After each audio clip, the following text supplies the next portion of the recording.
الحمد لله نحمده ونستعينه ونستغفره ونؤمن به ونتوكل عليه ونعوذ بالله من شرور أنفسنا ومن سيئات أعمالنا من يهده الله فلا مضل له ومن يضلله فلا هادي له ونشهد أن لا إله إلا الله وحده لا شريك له ونشهد أن سيدنا ومولانا محمدا عبده ورسوله صلى الله تعالى عليه وعلى آله وأصحابه وسلم تسليما كثيرا أما بعد فأعوذ بالله من الشيطان الرجيم بسم الله الرحمن الرحيم والذين يكنزون الذهب والفضة ولا ينفقونها في سبيل الله فبشرهم بعذاب أليم يوم يحمى عليها في نار جهنم فتكوى بها جباههم وجنوبهم وظهورهم هذا ما كنزتم لأنفسكم فذوقوا ما كنتم تكنزون وقال تعالى ولا يحسبن الذين يبخلون بما آتاهم الله من فضله هو خيرا لهم بل هو شر لهم سيطوقون ما بخلوا به يوم القيامة ولله ميراث السماوات والأرض والله بما تعملون خبير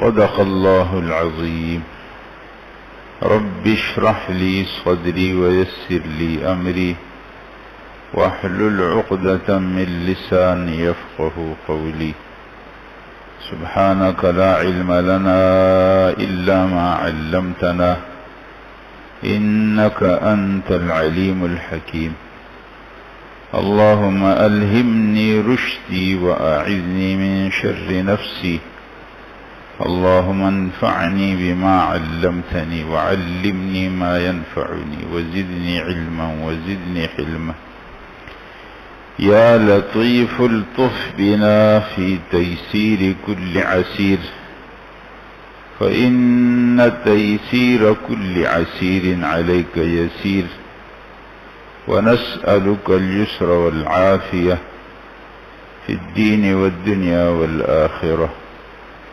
يا رب صل وسلم دائما أبدا على حبيبك خير الخلق كلهم. حضرات، زکوٰۃ کے بارے میں آپ کے سامنے کچھ باتیں کی ہیں اور کچھ باتیں مزید کرتا ہوں.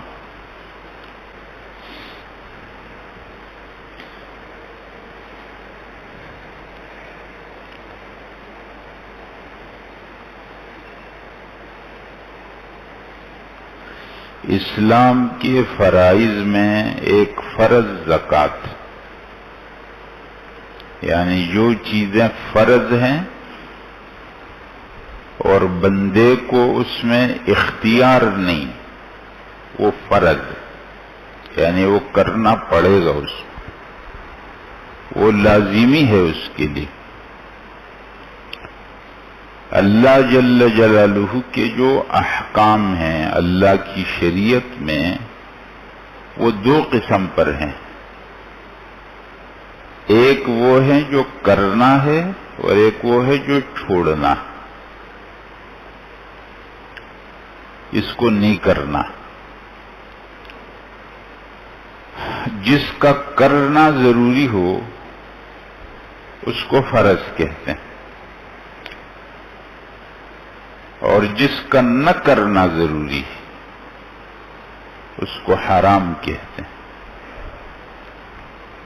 اور جس کے کرنے میں اختیار ہے، کرو تو اچھا ہے، نہیں کریں گے تو گناہگار نہیں ہوں گے، اس کو مستحب کہا جاتا ہے۔ اور وہ جس کا نہ کرنا ضروری نہیں ہے، نہ کرو تو اچھا ہے، اس کو مکروہ کہا جاتا ہے۔ یہ بنیادی باتیں ہر مسلمان کو معلوم ہونی چاہیے، کیونکہ یہ سب چیزیں انسان کی زندگی میں پیش آتی۔ تو اب جو زکوٰۃ ہے وہ فرض ہے، یعنی اس میں اختیار نہیں، وہ آپ کو کرنا پڑے گا۔ آپ نہیں کریں گے تو مجرم بنیں گے، وہ جرمدار آدمی ہوگا جو زکوٰۃ نہیں دیتا۔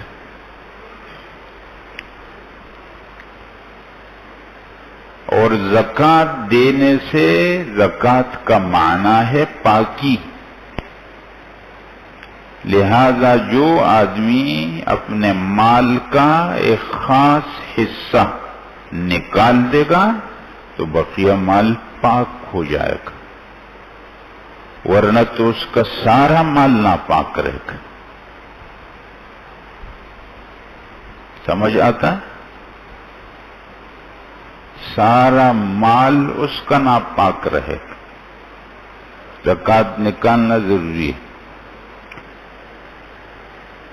زکوٰۃ نکلی، 40 روپے میں 1 روپیہ نکلا تو باقی 39 روپے پاک ہوگا، اور اگر یہ 40 میں سے 1 روپیہ نہیں نکلا تو پورا 40 ناپاک۔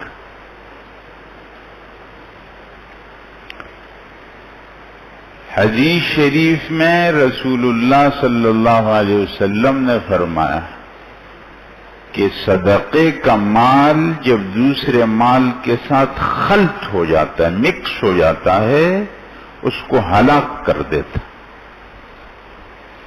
ما خالطت الصدقۃ مالا الا اہلکت۔ اس لیے زکوٰۃ فرض ہے مسلمانوں کے اوپر، لیکن ہر مسلمان پر نہیں فرض، صرف اس پر فرض ہے جو مالدار۔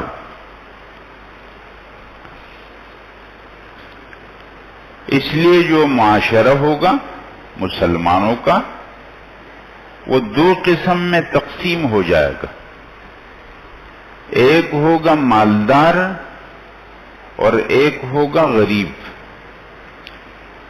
تو مالدار زکوٰۃ نکالے گا اور غریب لے گا۔ اور بنیادی بات اس میں یہ ہوتی ہے کہ مالدار جس علاقے کے ہیں اسی علاقے کے غریبوں کو زکوٰۃ دے، الا یہ کہ اگر یہ علاقے میں ضرورت نہیں ہے، دوسرے علاقے میں ضرورت زیادہ ہے، وہ الگ مسئلہ ہے۔ رسول اللہ صلی اللہ علیہ وسلم نے جب حضرت معاذ ابن جبل کو یمن بھیجا تو ان کو طریقہ بتایا پورا، فرمایا کہ معاذ تم ایک قوم کے پاس جاؤ گے، وہ پرانی کتابوں والے لوگ ہیں، اہل کتاب لوگ ہیں، تو سب سے پہلے ان کو لا الہ الا اللہ محمد الرسول اللہ کی گواہی کی دعوت دے دو۔ ان کو بتا دو کہ پہلے نمبر پر تم لا الہ الا اللہ اور محمد الرسول اللہ کی گواہی دے دو، پہلے نمبر پہ یہ بتا دو۔ جب وہ اس بات کو قبول کر لیں گے پھر ان کو بتا دو کہ اللہ تعالیٰ نے ان پر دن اور رات میں 5 نمازیں فرض کی، اس کے بعد ان کو بتا دو کہ اللہ تعالی نے ان کے مالوں میں مالداروں پر زکوٰۃ فرض کی ہے جو ان کے مالداروں سے لے کر ان کے غریبوں کو دی جائے گی۔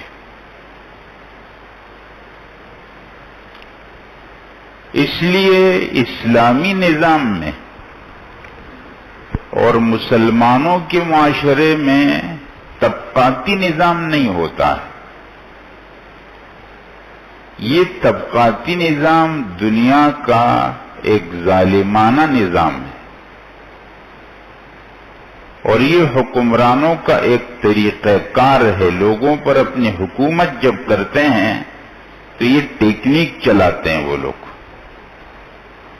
ایک طبقے کو اپنے سے قریب کرتے ہیں، ان کو نوازتے ہیں، اور دوسرے طبقے کو دور کرتے ہیں اور ان کو محروم رکھتے ہیں،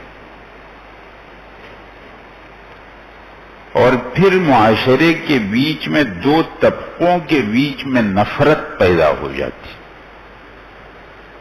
مالدار غریبوں کو چھوٹی نظر سے دیکھتے ہیں، ان کو کمینہ سمجھتے ہیں، کم لوگ سمجھتے ہیں، اور جو غریب لوگ ہیں وہ مالداروں سے نفرت کرتے ہیں اور ان کے نقصان پر خوش ہوتے ہیں، اور جب ان کا بس چلتا ہے ان مالداروں کو نقصان پہنچانے کا جو بھی طریقہ وہ ہر جرم کے لیے تیار ہوتے۔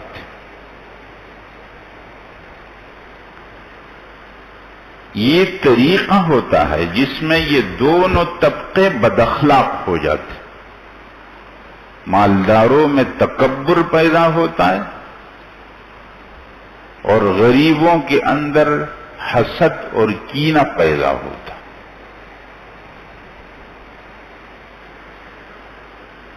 اسلام نے اس نظام کو ختم کیا، ختم اس طرح کیا ہے کہ طبقاتی نظام نہیں بنے گا۔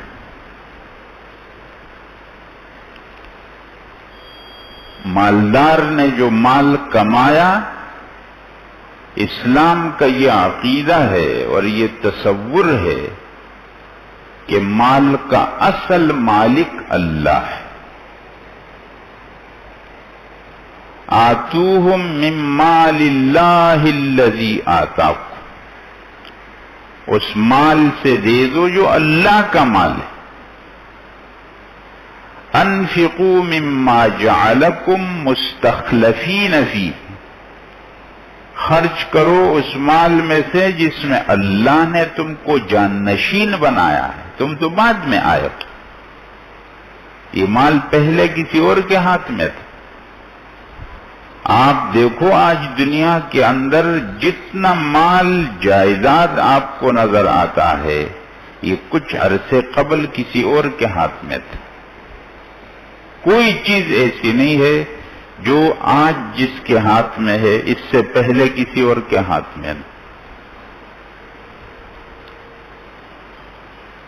اور آخر میں یہ پھر اللہ کے پاس رہے گا۔ وَلِلَّهِ مِيرَاثُ السَّمَاوَاتِ وَالْأَرْضِ، آسمان اور زمین یہ سب کا وارث اللہ ہے۔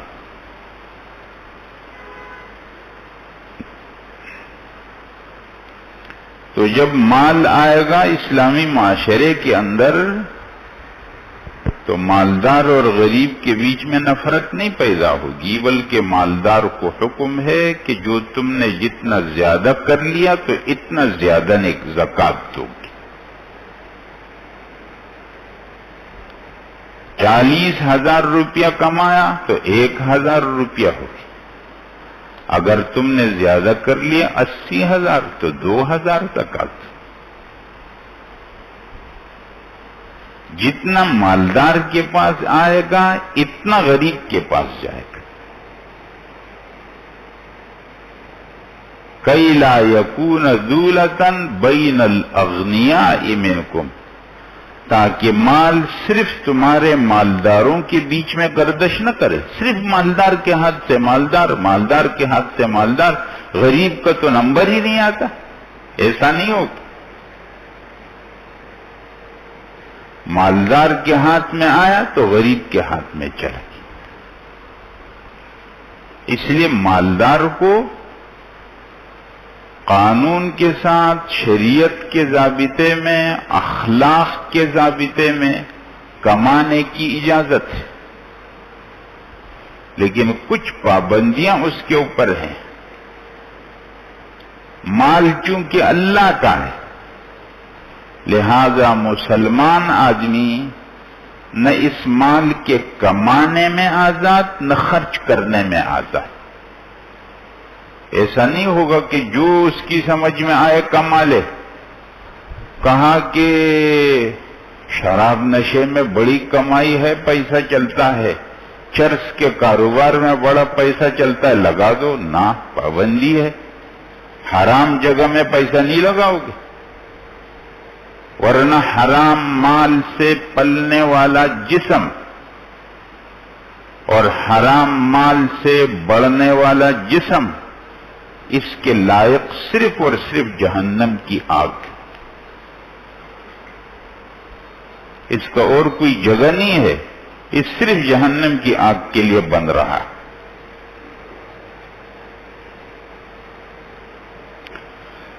مسلمان آدمی مال کمانے میں حلال نہیں.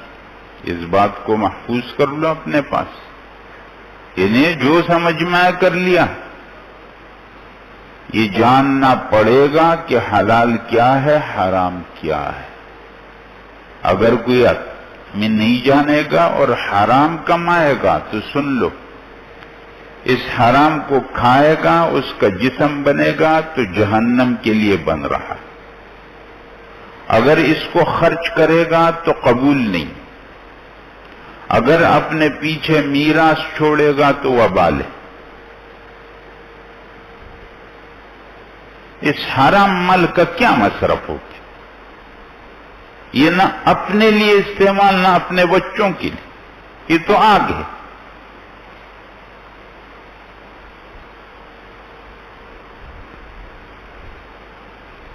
وہ ایک غریب آدمی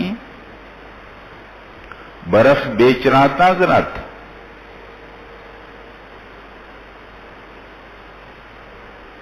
تو ایک پولیس والا اس کے پاس زبردستی اس سے وہ لینے لگا. تو جب اس سے کچھ بنا نہیں اور اس نے زبردستی اس کا کچھ حصہ لے لیا، اس سے لے جانے لگا. اس نے کہا لے جاؤ لے جاؤ، یہ ادھر تو بہت ٹھنڈا ہے لیکن آخرت میں بہت گرم ہے.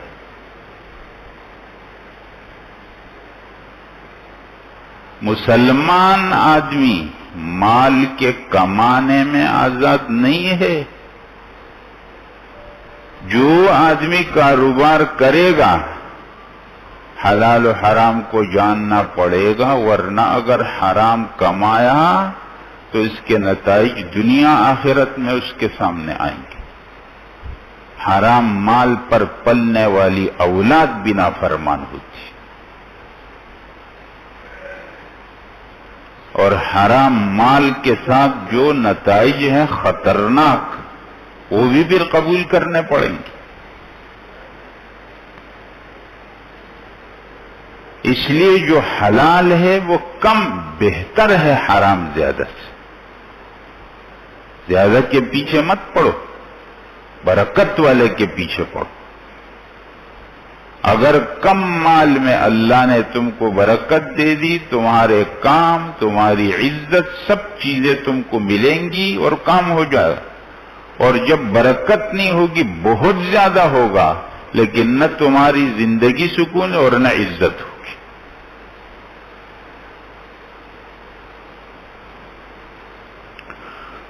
مال کمانے کے اندر مسلمان آزاد نہیں، اور مال خرچ کرنے میں بھی آزاد نہیں ہے. جہاں تمہارا دل کرو گے تم دے دو گے، نہ. حرام جگہ میں لگانے کی اجازت نہیں.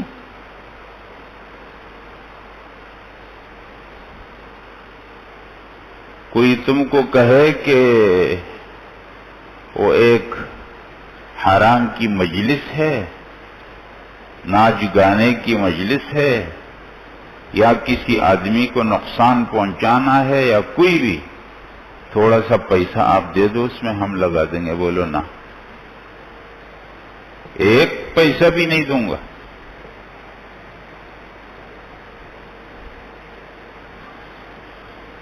جہاں حلال کی جگہ ہو، غریب کی مدد ہو، خاندان میں کوئی آدمی ہے تم سے اس کی مدد ہو سکتی ہے، ضرور خرچ کرو.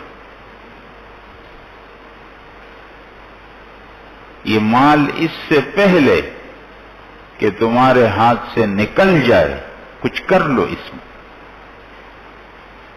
یہ نہیں رہے گا تمہارے پاس، نکل جائے گا. بخیل آدمی کی مثال فرمایا کہ وہ زندگی میں دیتا نہیں ہے، اور جب اس کی موت کا وقت آتا ہے تو کہتے ہیں فلانے کا اتنا، فلانے کا اتنا. اب کہنے کی کیا ضرورت ہے، ویسے بھی فلانے کا ہے، آپ کہو یا نہ کہو.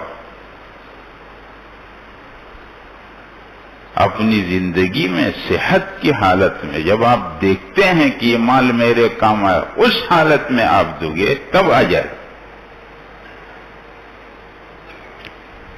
حضرات اپنی زندگیوں کا نظام ٹھیک کرو. ہاں زندگیوں کا نظام ٹھیک کرو. جوان لوگوں کو اللہ نے جوانی دی ہے، یہ جوانی دن بدن ختم ہو جائے گی، تمہارے ہاتھ سے نکل جائے گی. اور مالدار لوگوں کو اللہ نے مال دیا ہے، دن بدن تمہارا اختیار نکل جائے گا. ابھی ہے تو کر لو، ٹھیک جگہ میں اپنی جوانیوں کو، اپنی صحت کو، اپنے وقت کو، اپنے مال کو لگا لو، ورنہ سب چیزیں جائیں گی ہاتھ سے.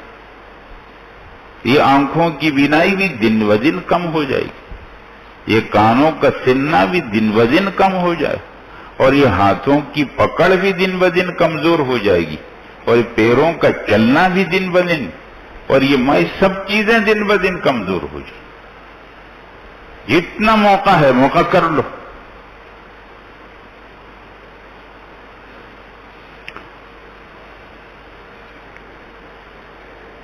حضرات میں یہ کہہ رہا ہوں آپ کے سامنے کہ اسلام کے نظام میں معاشرے کے اندر امیر اور غریب کی نفرت نہیں ہوگی، مالدار متکبر اور مغرور نہیں بنے گا، اور غریب اپنے دل میں کینہ نہیں پالے گا. اپنے دلوں کو صاف رکھو ایک دوسرے کے لیے. رسول اللہ صلی اللہ علیہ وسلم فرماتے ہیں اپنے صحابی خادم کو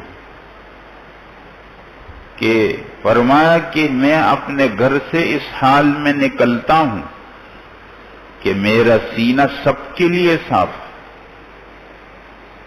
لہذا مجھے کسی کی شکایتیں کر کے میرے دل میں کسی کے لیے میل مت پیدا کرو.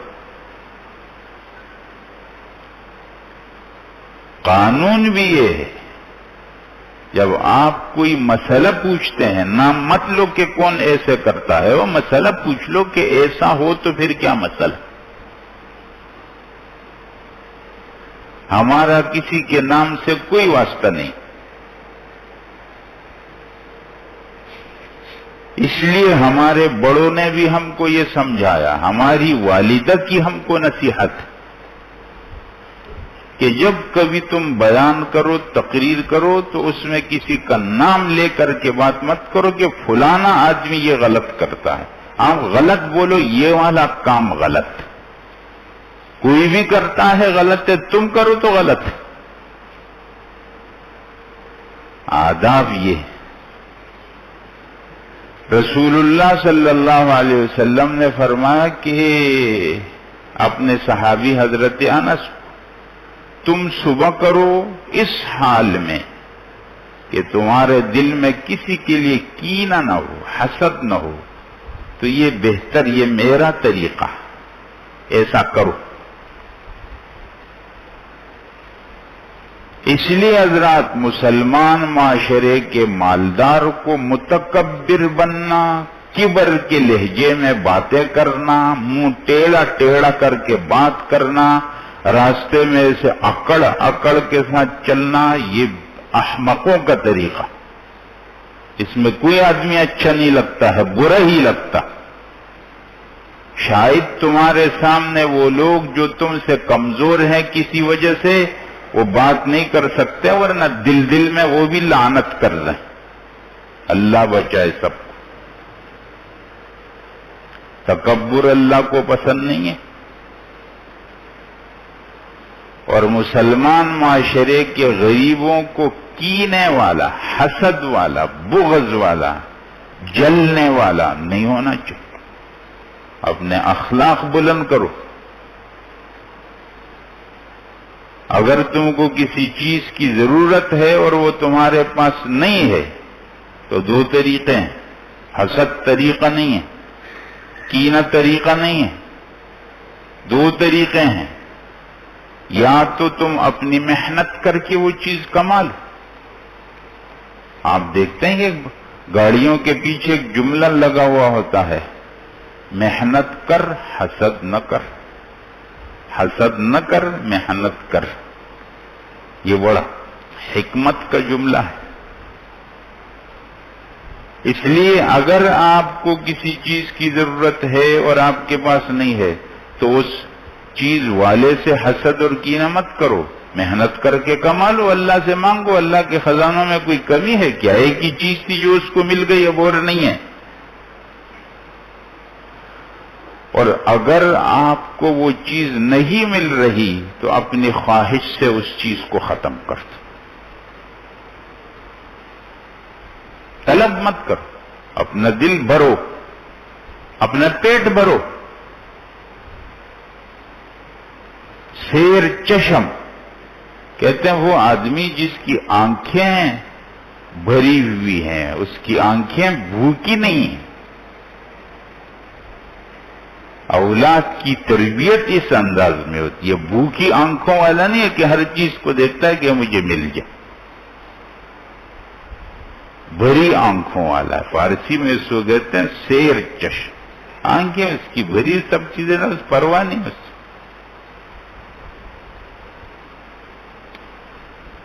اس لیے زکوٰۃ کا طریقہ مقرر ہے۔ مسلمان مالداروں کے اوپر اللہ جل جلالہ نے زکوٰۃ فرض کی ہے، وہ نکالیں گے۔ اگر نہیں نکالیں گے ان کا سارا مال گندا ہے،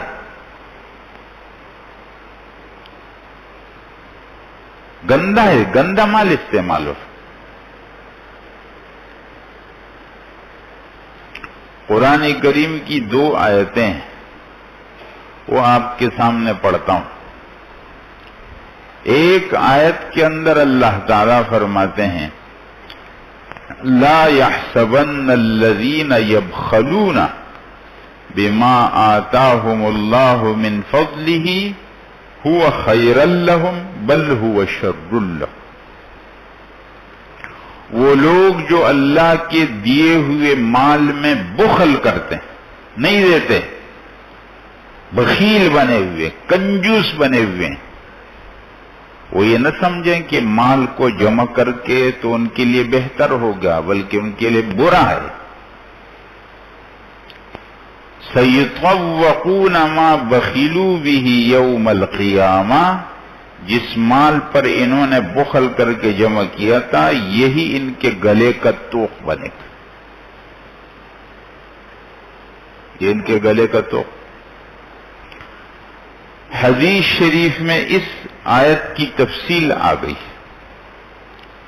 رسول اللہ صلی اللہ علیہ وسلم نے فرمایا کہ جس آدمی کو اللہ نے مال دیا اور اس نے اس مال کی زکوٰۃ نہیں نکالی تو یہی مال اس کا ایک گنجا سانپ بن جائے گا۔ آپ کو معلوم ہے حضرات کہ آخرت میں جتنی نعمتیں ہیں اور آخرت کی جتنی سزائیں ہیں یہ دنیا کے عمل ہیں، وہ عمل ادھر جسم بن جائے گا۔ یہ جو مال تھا نا جس میں زکوٰۃ نہیں دیا، ادھر جا کر کے خطرناک سانپ بن گیا، اس آدمی سے لپٹ جائے گا اور اس کے دونوں جبڑوں سے اس کو پکڑے گا اور کہے گا میں تیرا مال ہوں۔ اب جتنا اپنے لیے موٹا بناتے ہیں نا، جتنا جمع کر کے خزانہ بناتے ہیں، جتنا بڑا سانپ بنانا ہے کسی کو، اتنا زیادہ بخل کرے۔ سمجھتے ہیں کہ ہم نے تو جمع کر لیا بھائی، 40,000 کے اندر 1,000 بچا دیا اور 80,000 میں 2,000 بچا دیے اور 1,00,000 میں 2,500 بچا دیے۔ بس جتنا جتنا بڑھتا جائے گا اتنا اتنا سانپ بڑھتا جائے گا۔ تو یہ بہتر نہیں ہے تو برا ہو گیا۔ حقیقت کو جانو۔ 2,500 روپے کیا چیز ہے؟ 1,00,000 روپے میں 2,500 کیا چیز ہے بھائی؟ ایک وقت کے کھانے پہ تم لگا دے دو۔ آج کل تو ایک وقت کے کھانے میں لوگ اتنا دے دیتے۔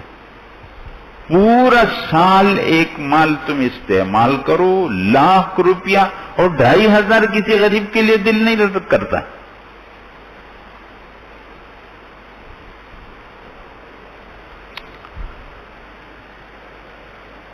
اور دوسری آیت ہے، فرمایا والذین یکنزون الذہب والفضہ، وہ لوگ جو سونا اور چاندی کو خزانہ کر کے رکھتے ہیں، سونا اور چاندی اپنے پاس خزانہ کر کے سٹور کر کے رکھتے ہیں، ولا ينفقونها فی سبیل اللہ، اور اللہ کے راستے میں اس میں سے خرچ نہیں کرتے۔ فرمایا فبشرہم بعذاب علیم، ایسے لوگوں کو تکلیف دینے والے عذاب کی مبارکباد دے دو۔ بولو تم کو تمہارا مال نہیں، تم کو ایک تکلیف دینے والا عذاب مبارک ہو۔ وہ مال کیسے ہوگا؟ فرمایا یوم یحما علیہا فی نار جہنم، یہ جو مال نہیں ہوگا سونا چاندی کا، اس کو تختیوں کی شکل میں جہنم میں گرم کیا جائے گا۔ فتقوی بہا جباہہم وجنوبہم وظہورہم، پھر یہ تختیوں کو جہنم کی آگ میں خوب تپا کر کے گرم کر کے ان کی پیشانیوں پر لگایا جائے گا، پہلو پر لگایا جائے گا اور پیٹھ پر لگایا جائے گا، اور کہا جائے گا کہ ھذا ما کنزتم لانفسکم، یہ ہے تمہارا وہ خزانہ جو تم اپنے لیے بنائے۔ علماء نے اس آیت کی تفسیر میں یہ کہا ہے کہ یہ جو فرمایا کہ جو آدمی خزانہ کرے گا مال کو اور تختیاں بنا کر کے اس کی پیشانی پر، پہلو پر، پیٹھ پر داغ لگایا جائے گا، اس میں بڑی حکمت ہے، اور وہ یہ ہے کہ مالدار آدمی جب غریب کو دیکھتا ہے تو پہلے اس کے پیشانی پر بل آتے، پھر وہ رخ پھیر کے پہلو کرتا ہے اور پھر پیٹھ پھیر کر کے روانہ ہو جاتا ہے، تو نمبر سے جو اس نے کیا تھا، نمبر سے وہ اس کے ساتھ کیا جائے گا۔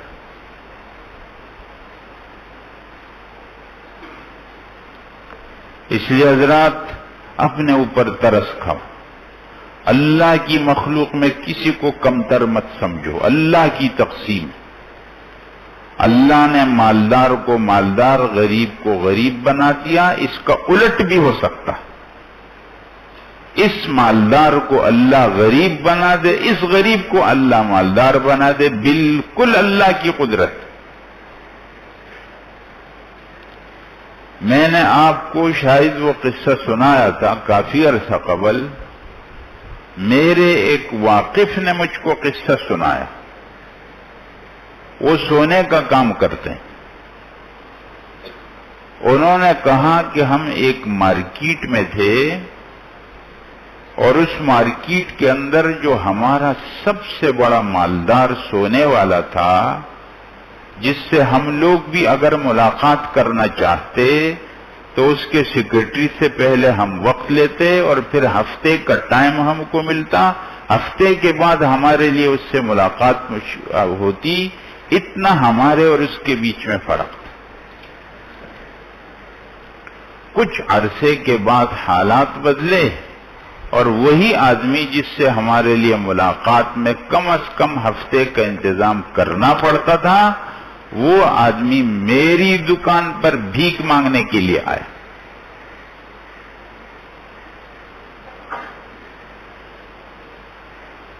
حالات بدلنے میں دیر نہیں لگتی، اس کائنات کا نظام اللہ چلا رہے ہیں۔ لہذا مالدار لوگوں کو بالکل اللہ کے خوف سے اللہ کا مال سمجھ کر جتنا حصہ اللہ نے مقرر کیا ہے اپنے معاشرے کے غریبوں کو دے دے، غریبوں پر کوئی احسان نہ کرے۔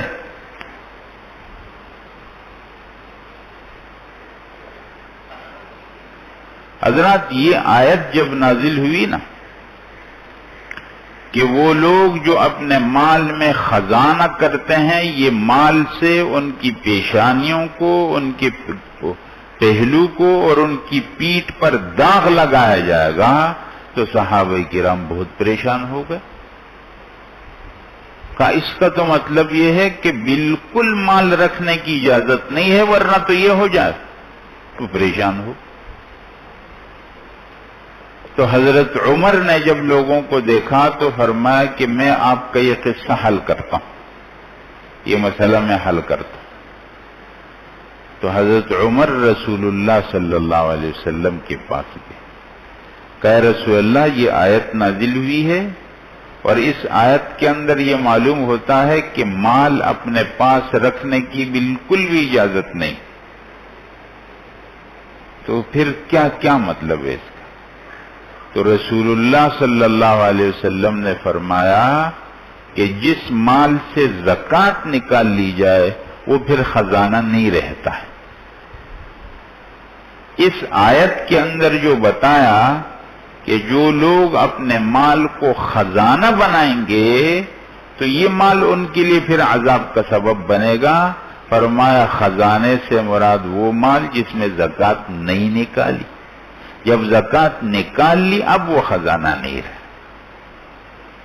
لہذا جس 40,000 میں مثلا 1,000 نکل گیا، اب وہ خزانہ 39 نہیں رہا، وہ پاک ہو گیا۔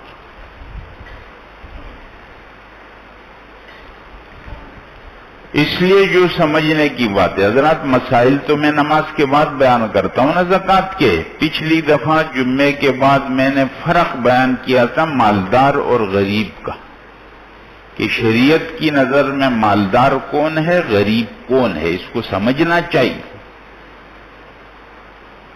ایسا نہیں ہے کہ ہر آدمی اب یہ سمجھتے ہیں کہ صرف جن کا بنگلہ ہے، کاروبار ہے بڑا، وہی مالدار ہے، میں تو غریب آدمی ہوں۔ نا، معلوم کرو، شریعت کی نظر میں مالدار اور غریب وہ نہیں ہے جو ہماری نظر کے اندر ہے۔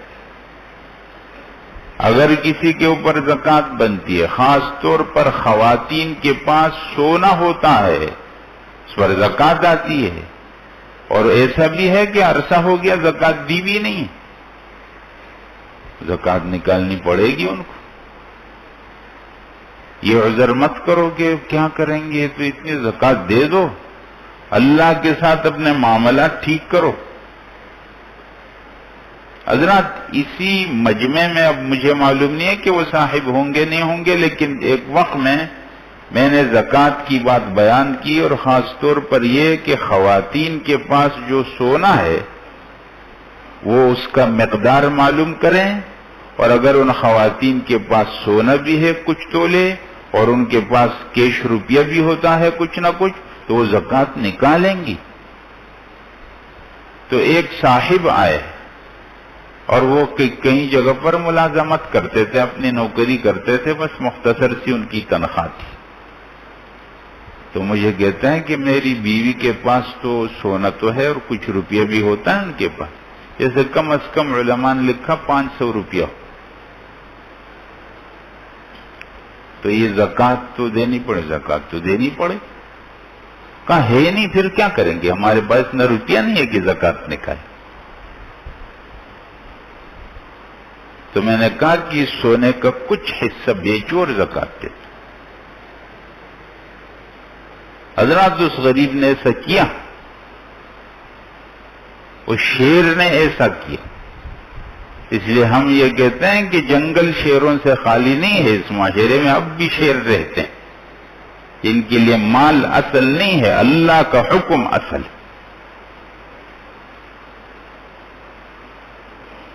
اس لیے معلوم کرو، اپنے تعلقات اللہ سے خراب مت کرو۔